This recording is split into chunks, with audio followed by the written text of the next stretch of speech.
That would be fun. You Okay. are such a light, man. You are such a Stop freak. it. That's all I No, think. none of that. None of that.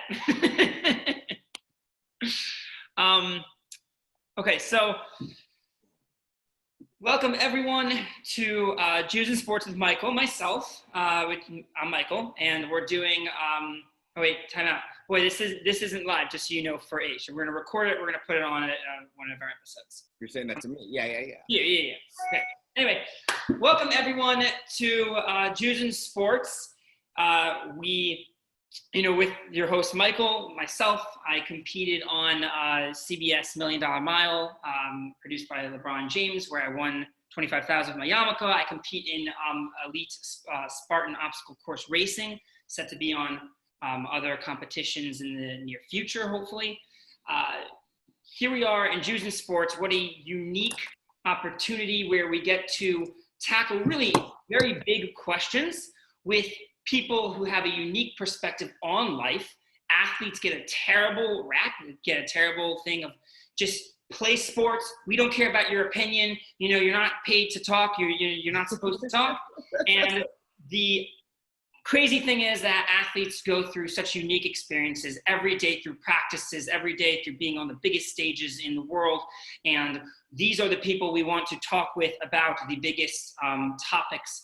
And today we have one of, honestly, my heroes. We're not going to get into the fight of back and forth on who likes who, but we're going to introduce quickly Boyd Melson, who is a Jewish boxer. And we'll get into your story in a minute, but I like to start the show on a unique twist in a sense of, before introducing who you are, we go right into the topic and the first question, and then get back to you. And the topic we are going to be discussing is anti-Semitism and how we can fight stigmas with sports. And I preference this by saying that I believe sport is the most amazing thing because we take away the voice, we take away politics, we take away opinion, and it's just you and the person and the competition, and you get to experience it without all the noise in your head. So the simple question on anti-Semitism is how you believe sport breaks down anti-Semitism, how we can use it you just went on this incredible trip, in Israel, basically, changing lives and breaking down the stigma by, simply doing what you did. If you want to answer that, or however you want to answer, how do we fight anti-Semitism with sports? What I believe, because I don't know if this is the answer. If I did know it was the answer, I could cure everything. I believe it's the approach to how you look. What are the desired end states you're hoping for? We want to be seen. We want people to see us, not what our descriptions are, not our skin color, not our eye color, not our hair texture, not our religion that they know, not our accents. We want to be seen inside because we want people to realize we are not our bodies. We just were put into them, but that doesn't mean it's us. And what I think what's happening in this world, to tie it into sports, is shown right now. Sports is very similar to what the principle of how this virus operates, where it doesn't discriminate. Everyone's equal. Doesn't pick on anyone any different. It will hurt you and help you the exact same way. It all depends what you want to put into it. Now, I took that approach when I got sick, and I decided I had something to compete against myself. Even though the virus is what I was trying to compete against, it was myself, because only I was going to determine if I was going to keep moving or not when I was tired or hurting or sick or not feeling well. And that exposure allows you to be seen. You become naked in sport if you're just in there long enough, in the right moment, and have the right atmosphere, the right competitor. Eventually, whatever the armor is you have on gets broken down. And usually the armor starts with your mouth because of your own fears. So you want to project something that doesn't, because you don't want people to really see you. But eventually in sport, whether you want to be seen or not, you're either going to have to quit or you're going to be seen. So I think what that does when you go in there, when you get to see someone in their raw form while they're competing, it forces you to forget what they're doing. See, it's about exposure, right? So if someone was Jewish and in the NBA, you're exposed, you see how he acts every day. You'll see things may go against what your preconceived notions were. If you're just exposed, it's one of the reasons why I expose myself over social media, more so that people understand why I am the way I am, so they don't judge me when they meet me. It's like protective, so that I can be nice and silly and a child, and they understand that there's no hidden agendas. It's just because I'm nice, I'm silly, and I'm a child. But it's because I am a child that I'm nice and silly, because I'm a child first. So with sport, the exposure, letting them see, we want to be seen. People say that also, right? People say the concept that, I could tell who you are by sport. I mean, I've heard people say that when I played golf. They're like, I could tell who you are, when you throw your club and get angry, And I could tell who you are by how you celebrate victory. Same thing. But the point, to your point, is we're taking, right, you said it in such a wonderful way, we're taking away the rhetoric that you can hide behind, right? And and now you're exposed. And now how do you react? How do you fight back? When you're losing, do you smash your club on the court, or do you Roger Federer and say one moment at a time? We get to see, and it's such a beautiful insight to that. It absolutely is. And I don't know, you get to see people, but you get to see that they're human also, and then that makes you relate to them. So when you see someone smash, like a John McEnroe or whatever, smash, I don't even remember seeing Roger Federer really get mad. He's so cool almost all the time. Once or something. Yeah. We're all human. But it's interesting because that part also makes you relatable, because you're not this god or whatever. You get mad like I do when I lose. You know what I mean? Well, now we just had something that brought us like this. What else do you get mad at that maybe I get mad at? Maybe we got something else. So the coolest thing I always remember when it comes to sport, that's what I say when it comes to sport. And I remember when I was watching The Contender, it was this reality boxing show when I was younger, and one guy kept mouthing off to the other, and the other guy, and they was saying to him, it doesn't matter what you say, we're going to have to fight. Like, eventually we're going to have to fight. So it doesn't matter, because you're going to see me eventually. We're going to learn each other differently eventually. No matter what this says, it doesn't matter. What matters is how this is going to talk when it's with physicality. Can you quickly talk about when you were in Israel with Muslim, Christians, Jews, fighting together, and what that experience was like? Because I think it very much goes into what you're saying here. Yeah, I agree. It was funny. When you get into a sport, you have such a singular focus. If you take your mind off of that to focus on who you're playing the sport with, it's going to detract from your performance. And I think people maybe hate losing more to maybe someone they despise for reasons that are legit or not. They hate losing more than actually just focusing on the person themselves and losing. So I think at a certain point that competitive juice comes because we're animals first. That's the biggest thing to remember. We're animals. And when you compete, it doesn't matter. You can't have excuses, because you could say, oh, well, you're just a Jewish whatever. Yeah, but I just scored on you. Like, does it matter? Yeah, I'm Jewish, but I scored on you. Do you want to play the game, or do you want to go on the corner and you just dog on me for being Jewish? What do you want to do? Do you want to play the game? Do you want me to help you? Do you want me to show you how I crossed you? So we can, you know what I mean? Let's bond. And with that thing of when I said you always have to fight, so when I went out there, I knew what I was coming to, and I had some nerves because I didn't know what to expect. I didn't have nerves about getting in the ring with them. I had nerves about the whole situation, using boxing to go to Israel to try to bring Arabs and Jews together. And what was funny was whenever I would let my nerves start going, I would think, well, wait a minute. Once I get in a boxing gym, I know what to do. It's no longer nation building, it's boxing. And through it, the byproduct's going to be nation building.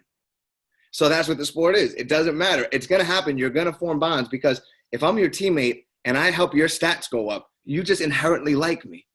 If I'm your teammate and I feed you the assist, it just happens because we're bonding, because we're a team. And that's what's to remember. And that's the challenge that comes if you do the solo sport too much. And often when you do the solo sport too much success creates a very poor learning curve. And you think that your way is right all the time. And it doesn't allow you to expose. And sometimes you have to suffer a little bit differently. What I think about the component of sport that drives us together is a sport where you suffer together in. And mental anguish, something where you're vulnerable and you want to be around someone else vulnerable because you gather strength together. And when you're vulnerable, you don't care who you need to have strength with. If you're vulnerable enough, you gravitate towards. Very, very Army feel, right? We're going to get into your story right now, but it's very much, right? You go to the Army. Thank you. So when to finish your question with going up there, when we were in the ring, I was in there with Druze, members of the Jews village. And I had never met anyone from Jews, and I ate at a wonderful family's house, wonderful, and their son was like number 3, I think, in the nation at 15 in Israel, boxing, and 3 people don't know who Druze are. they're almost like Kurds in the tent, whatever country they live in. They adopt their culture. They serve in their military. They believe in democracy, peace. They're Arab. They're not Muslim. They're not Jewish. They're Druze. I think they predate the official like Jewish people historically or whatever. I don't even know what it is, but they're kind. So that's, you always have hope when they're kind. So they were more open. It was more, I was excited to meet them, but being with the Muslims and the Arab Muslims and working with them, that is what I'm used to over here, where we need to break down boundaries. So in the ring, I always made sure to show compassion because I was in a position where I was better than them. So it was easy, but still have fun. And when you have I always say, if I was the president of the United States, we're not doing golf. You're going to get in the ring with me and try to hit me, and I'm going to help you. And we're going to bond at that level. And when you understand what a man could do to you, but chooses not to, and chooses kindness, or what you could do to me, but chooses not to, because our purpose is not to hurt each other, it's to bond.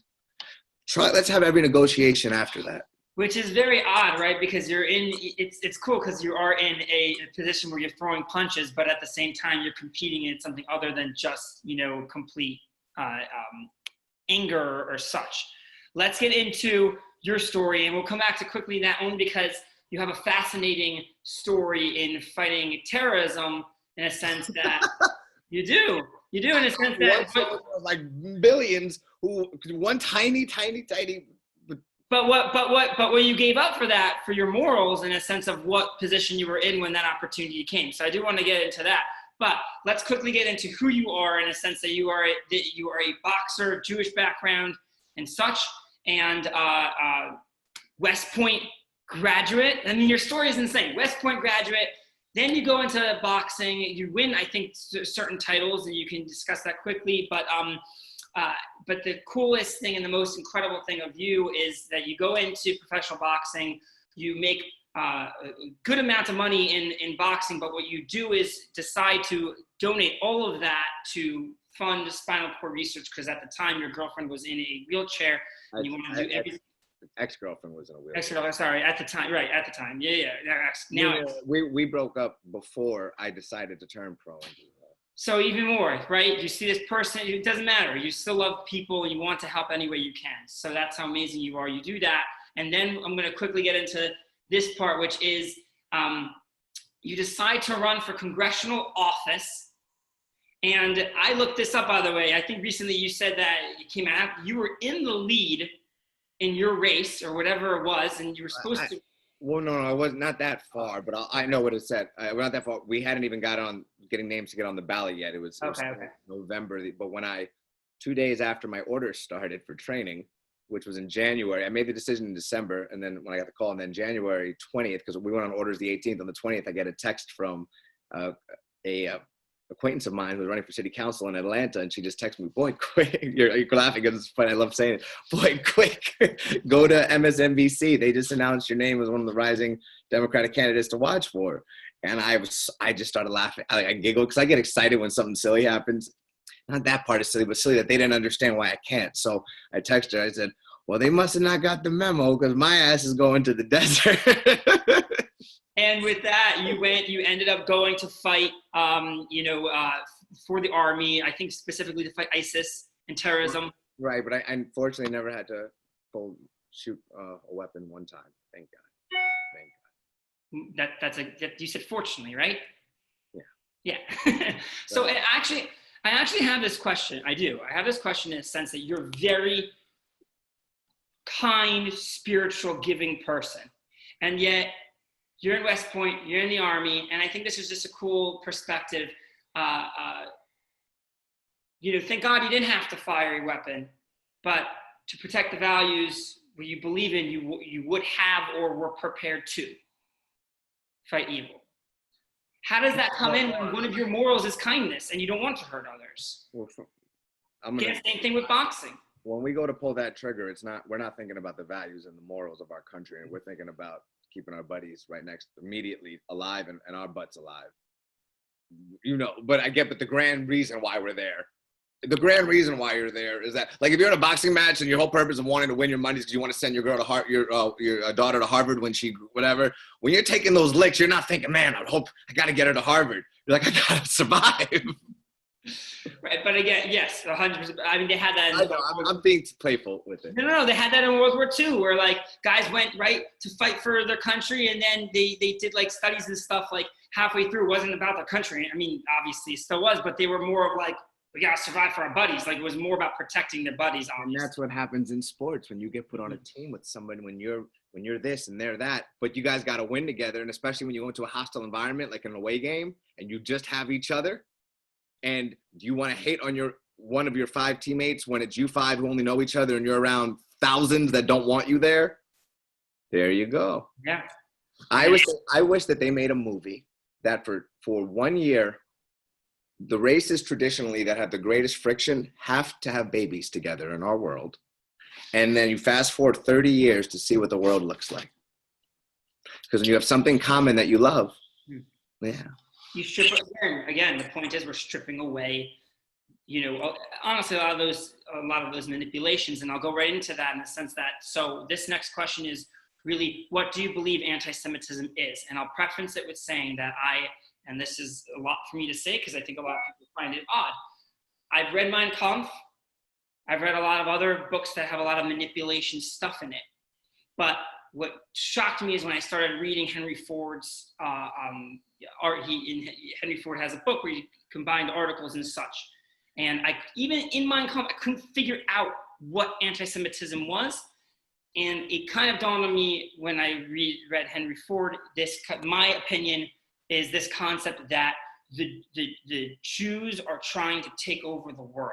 And I'm curious to hear your perspective in a sense that he talks about it obviously as it's real, but the Protocols of Zion was this fake document that the Jews were conspiring to enslave everyone and to control the world. And we use, say Jews, make so much money and control and everything, but it's a trope and so dangerous because all of a sudden you're telling people and starting to believe that the Jews are so powerful that they're going to enslave us and take over the world.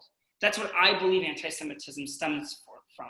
To break it down, obviously you're saying that if you can take away the voice and just learn and talk with somebody and experience with somebody, you'll realize that that's not true or whatever. But what do you think anti-Semitism is? And from that stigmas and hate. This may get my fellow Jews a little upset because I look at the human condition before. We're an energy and a body that has descriptive patterns to it. Before we learn, we're doing. I'm on a call. The first sergeant just came home. Don't try to get any screen time, Daddy. All right, that's what I thought. So everything is what we know about ourselves. That's the first part that we reproach out. And any form of hate, I think, stems down to a lack of confidence. And anti-Semitism is what is now for some people, but for others, anti-Black. It's wherever you are and wherever you're starved of certain resources and you need a group to hate to make you feel better about why you are where you are, as opposed to focusing on what you can do yourself to change your situation. So it's easy, right? So if you take the group that seems to be synonymous with money, well, money's an easy one to hate on for other people, right? Money's easy. When you have a group that seems to take care of themselves first before others and make sure to spread, but not instead of others, but first starting with others, it's easy to hate on that group when you're lacking that yourself in your life. And there's a great majority of the world that is. When you see a group that's not physically imposing, and they don't try to ever be physically imposing, and you're angry, it's easy to hate on that group with your problems. So I just named 3 that happen to fall into what people view as Jews. And those are 3 really easy ones. But the thing is not to be deceived. That's why I'm saying Jews be angry. If all of us were eradicated from this world, there's going to be another anti-Semitism toward another group, because that's human nature, because it's about resources, it's about happy, it's about lack of confidence, it's about making me great again means what can you do to make me, not what can I do myself. Make myself. We have all the ability. We have every ability. The best ability we have is through living, not even through my words, to help contort how you view me. Just by living my honest, genuine self. And that's what it is at all times, especially when suffering is around. opening yourself. So every time I walk by, if someone who's Muslim, it's tough. People don't know I'm Jewish, but they see my color. So I make sure every day, everybody I walk by that doesn't look like this, especially, but I say it to this, but especially doesn't look like this, I go out of my way as I walk by to say hello and smile and mean it. Because I think one raindrop at a time creates the storm, but that one raindrop could be the first or the last in the storm. You don't know which raindrop actually qualifies it as a storm. How many do you need? But it starts. And that is what you can, so that that person sees that somebody that looks like this, at least for a moment, was kind. And you don't know what that ripple effect can bring ever. And they don't, and then if I went, sometimes I get nervous a little bit, like where I have a Star of David, I have a New York with a Star of David on it, big, and it just looks like it also looks like a Christmas star. Did you see the black and white one I got when I was in Israel? I had it on the hat, and I was like, it's the first time thinking about, man, I'm a target if I walk around at home, because where I live in Brooklyn and Bay Ridge, it's a lot of Muslim. And also when I have Army Reserve duty to go to once a month, it's in my head. I don't know if it's real or not outside how they feel. They've never told me, but by the way, it's a very good point. I mean, a lot of times we project, you don't ask and know. So it is a tough point in that sense, of what people think. However, the point of changing each person at a time, I never believed it. When I was in school, I thought that was silly. Why change one person at a time when you can change 2 million, and and the honest answer is because when you do it at 2 million, you can't make the same changes when you do it with one person. And that's what I've learned. However, people, it's tough to say one person at a time when you're so manipulated. Mm-hmm. When, we can save one person, but when whatever the concept is that Jews run the world, or whatever the ism really is, that person's not, that their opinion's not going to change. The same thing with if you're a Republican, you're a Democrat, not to go there. My point is, you're already solidified and made. So even if I show you and say, hey, no, I'm not that way, we're not trying to be whatever the anti-Semitism is. Now, it's still very hard because that person says, okay, cool, yeah. But that's why okay, cool, yeah. But obviously they have their own thought and they're not going to break. With sports, as you said, you literally say, you challenge the person's stigma, because what they thought, for me with Spartan racing, I didn't know Orthodox Jews could do that all the time, right? I didn't know Orthodox Jews could do that, or that could be that strong, whatever. And now they go, oh, wait a second. I thought Orthodox Jews, were unathletic and big beards and they didn't know how to do anything. I didn't know that they could, run on a show and whatnot. And now they start to realize, I'm thinking a certain way because other people told me that way. And that's why I love the concept that we discussed with sports, that you break down the stigmas and you challenge people and say, hey, just because I'm Jewish doesn't mean I can't shoot a basketball. But if you get to somebody, they don't think that. If you show them, shoot. I agree, but what I think you took away your own power at one point from the lesson before when you said sport shows, but if I tell them, they're just going, yeah, whatever. No, when you show them outside of sport as well, and you don't show them by saying in your mind, I'm here to show you Jews are good. You just connect with the human being in that moment as you're talking to them. Just connect. Just connect. Empathy is a heck of a thing. You're right. And even if you don't have anything to empathize with, make yourself vulnerable when you speak to them. That's how you connect, because you lower them down. One of the things I do to children, when I'm having the hardest time getting through to a child, I let myself get emotional. I let tears come down. The moment it happens, the child's entire energy changes, and I become a child in their eyes too, and they can relate to me. And I unfortunately, it's easy for me to cry, so I have things that I let it go, but it happens. But so I think showing. So if we're gonna hang out all day, I have the whole day to show you, not by showing you, by just being me. So I change it that way, and then I let you watch something that you're not in the first person experiencing with me, but it allows you to, it breaks down by seeing, so you learn. You don't experience, but you learn. You don't yeah. So that's. To end on that note, because it is such a powerful note, to be vulnerable, to be able to, we change each other by being real human beings and not living behind fake facades that we're told that that's what we should do with real change. Okay, to end off, to quickly say, anyone who wants to follow Boyd, they should go where? They should go right behind me, and wherever I go, just take the steps with me. That's how you follow. I meant on like Twitter or something, but sure, do that. Stalk him. Stalk him. It's my first and last name. That's it on all. Boyd, B-O-Y-D, Delta D at the end, and then Melson, M as in Mary, E-L-S-O-N. Boyd Melson on all three. Please check it out. We're keeping it moving. Please follow Michael. Michael, listen, this is what I told my mama. I'm about to tease you. I'm going to flatter you. I said, Mama, I just see myself in this young man so much, and then I get the sickest feeling in my stomach because I remember when I was that age having to build everything from scratch, and I would slit my wrist if I had to go back now and read from scratch. Like, I don't mind taking things on new with the network I've built already, but it's so much energy. You gotta have that unbridled enthusiasm and no short-term memory. Like, if I lost, what do you mean lost? I'm just focused on the next opportunity. You know, that's you. And I light up. It's a good message to everyone. It's a nice message to everyone. You have to, if you have a passion for something you want to change, you want to try to impact the world, you have to continue to go forward and move. Everyone, please also, why am I saying this? But yeah, anyway, no, please go to jifoundation.org. Again, I say this at the end of each one. I want everyone to please, go on there, send a message for the Climb for Life program, the kids with physical challenges that go through a Spartan race. Just send them an email, send them, something.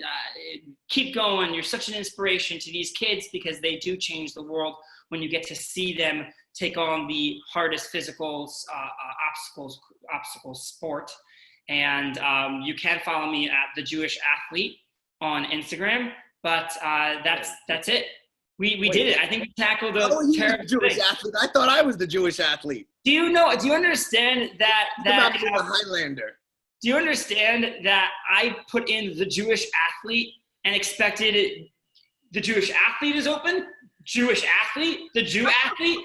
There's no Jewish athlete. No one has put in. That's how rare the Jewish athletes are. No one has taken the handle Jewish athlete.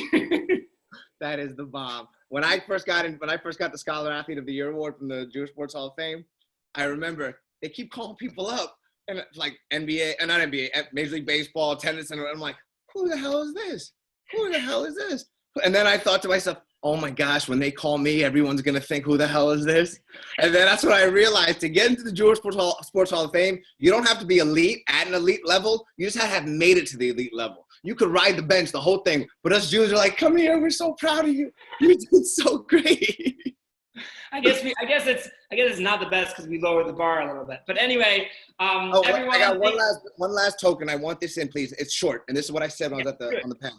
I believe if they're nasty towards you at first, it's just because they haven't been exposed.